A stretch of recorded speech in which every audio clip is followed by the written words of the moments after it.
Hi guys, Namaste. My name is Dr. Sandhya Ramanathan and I'm a GP in Auckland, New Zealand. Today, I just wanted to go through with you the principles of management of a suspected or confirmed mild case of COVID-19 and the equipment that you should keep at home should the need arise for you or any of your family members as we navigate through this COVID-19 pandemic. Now, the first most important piece of equipment that you can get, particularly if you're living in a city where access to hospital level care is difficult, and is a simple medical device called a pulse oximeter. This pulse oximeter is widely available and it's relatively affordable. Now this device, when you use it to monitor the oxygen saturation levels in your blood every day as you are fighting the infection, will go a long way in providing reassurance that you are okay to be managed at home and you don't need to go to hospital. So I'll just show you how to use this device. You just switch it on. Okay, it normally has some batteries that it comes with that you put in the back. Then you just slot your index finger into the oximeter and it shines a light and determines what the oxygen saturation level is at the moment in your blood. And it looks like mine is not doing too bad at the moment. It's 100% and the number below is my pulse rate. Okay, so this is a very important device that you can invest in to make sure that your family stays safe. The normal range is between 95 and 100. If your oxygen saturation is falling below 93, and if it's associated with shortness of breath, it is an indication as well that you definitely need to get some urgent medical advice. The other simple pieces of equipment I'd like you to stock up in your house, a packet of large balloons, and I'll explain to you this in a minute. The other thing is also a straw. It can be a reusable straw, plastic straw, paper straw, anything will do. Now, if somebody in your family is to come down with symptoms suggestive of COVID and you can't get a test, that's okay. No need to panic. We know what we can do to basically get the best possible outcome if you carefully follow what I go through in this video. Another thing I'd like to request at the outset of this video is if you can please, I humbly request, watch this video till the end. It will provide a lot of useful information, and please share it with as many of your family and friends as you can as possible, because in doing so you will be saving lives. Now, the first principle of management of this condition at home is priming your immune system. Now, our immune system is our first port of defense in fighting any infection, and COVID-19 is no different. So it's very important that we have a good diet that is rich in real food, colorful vegetables and fruit, and minimize any junk, processed foods and alcohol or fizzy drinks, etc. Also, you need to stay well hydrated with water, and you need to remain calm, because this is an issue where your mind will very much determine what will happen to your matter or to your body. So it is very important that you stay calm, and these breathing exercises that I'll be showing you later will also help you do that. Now, in addition to your base immune system, which you need to keep primed with your excellent 8 hours sleep a night, I would, at the first sign of illness, add 3 immune boosting supplements every day, and that is zinc, vitamin D, and vitamin C. You can add something else if you wish, like turmeric, echinacea, but these 3 are essential: zinc, vitamin D, and vitamin C. Okay, so that covers your immune system. All right, and so we'll be taking that every day. The next most important principle of management is reduction in viral load. Now, when you get infected with COVID-19, it enters mainly from somebody else's infected respiratory droplets through your nose and your mouth, and also sometimes through your eyes. So if you are out and about and you can't maintain a social distance of at least 2 meters, or if not 1 meter, then you need to be wearing a mask that covers your nose and your mouth, and preferably some glasses as well, because even if you do interact with somebody that may be infected, this will help reduce the viral load as you basically interact with this person in terms of how much virus dose you are taking into your system. Now, say somebody in your family starts coming down with symptoms such as fever, dry cough, running nose, sore throat, loss of smell or loss of taste. It is important to start working on diluting that viral load straight away. So the most important thing is doing gargling twice a day with warm salty water, and even preferable to that is a betadine mouth rinse. Now, if in addition to rinsing your mouth, it is very important to also rinse your nose. So there are several options available. One of them would be just a saline nasal spray that comes in a spray bottle, which you can just spray up each nostril, and you can repeat that as many times as you want through the day. Another and even better option is to get some saline made up into a little dropper bottle that has a lid that you can remove. Okay, and into that I would like you to drop a few drops of betadine concentrate. Okay, like so.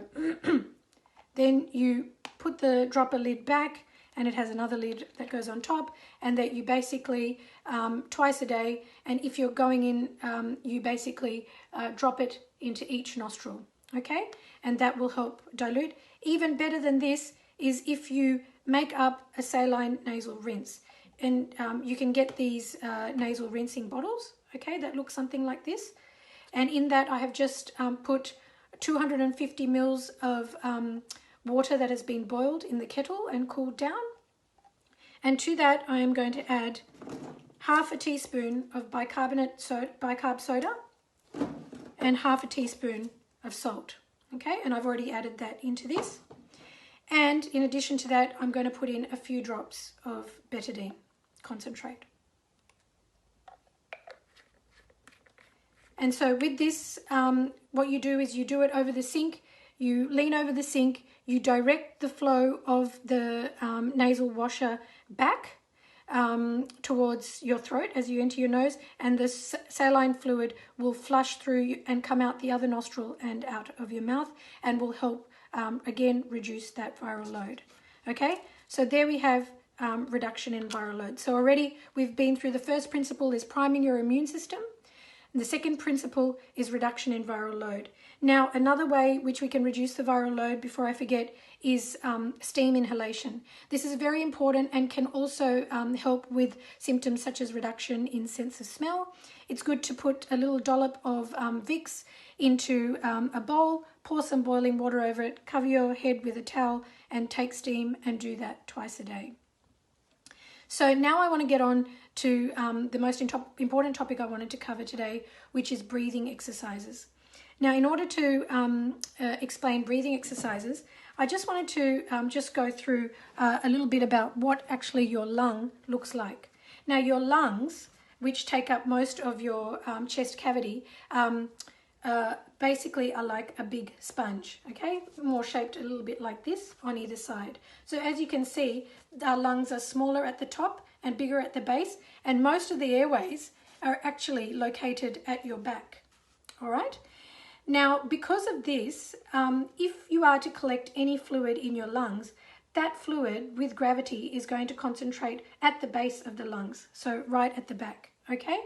And it is very important that we do breathing exercises to make sure that there is no fluid accumulating at the base of the lungs, and we are emptying our lungs adequately to try and prevent collapse of these little air spaces right at the bottom. So in order to do that, it is very important that we breathe well, okay? Now, in the breathing mechanism, the most important thing for you to focus on is expiration, or breathing out, okay?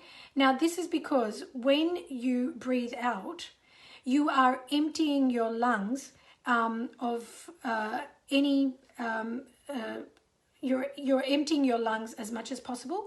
And it's the same as if you were to imagine that the oxygen that you want to take in is water that you want to take in and fill this sponge. You want to fill this sponge with as much oxygen as possible. So in order to do that, you first need to clear out any of the old water that is already sitting there, okay, that contains carbon dioxide. So I'm just going to show you and demonstrate with this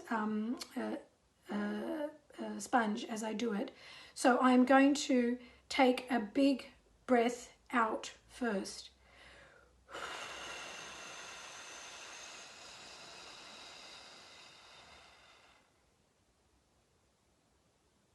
I'm going to hold it there.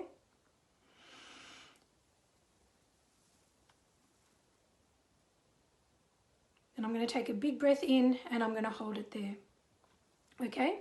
Now, this is a very important thing to remember and to practice. When you are doing something such as box breathing, which is breathing all the way out for 3 seconds, hold. Imagine that you're drawing a box. As you're breathing out, 1, 2, 3, hold. You draw the line up. Then breathe in, 1, 2, 3, hold. You draw the line down.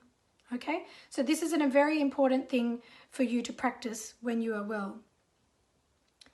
Now, when you are sick, it is very important that you do some exercises that will help maintain the space, those little sacs at the bottom of your lungs, and keep them open and patent and not collapsing down with fluid. Okay, so I have a very good exercise which was given to me by the very clever anaesthetist mum of one of my classmates. Her name is Dr. Gracie Ong, and she is in Malaysia, and she's given this great tip of blowing balloons, which is a method of simulating what they do with a ventilator and opening up your airways as much as possible. And I have done this on somebody I've treated for COVID, and despite being an ex-smoker and having had a history of pulmonary TB in the past, they've managed, while being sick with COVID, to hit saturation levels of 100 with the benefit of these balloon exercises. So I'm just going to demonstrate what I want you to do. Okay, so I want you to take the balloon and try and blow up the balloon over a period of, say, about 3 breaths, okay?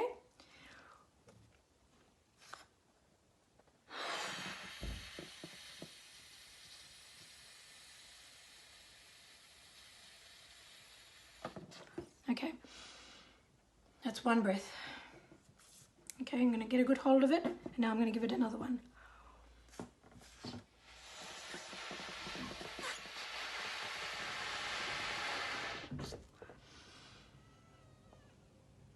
And 1 more.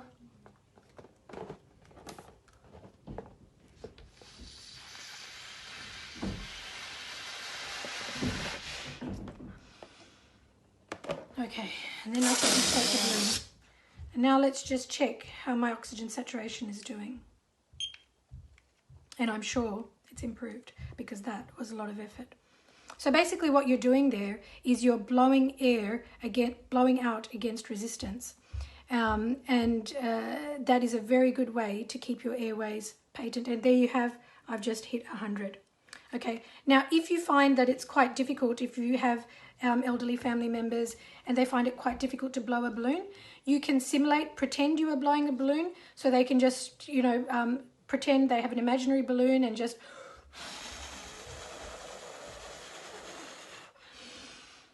and breathe in like that. But another simple exercise is using our straw and a glass of water is to blow bubbles into that glass of water, is another way to more gently create resistance, okay? So we will be doing this.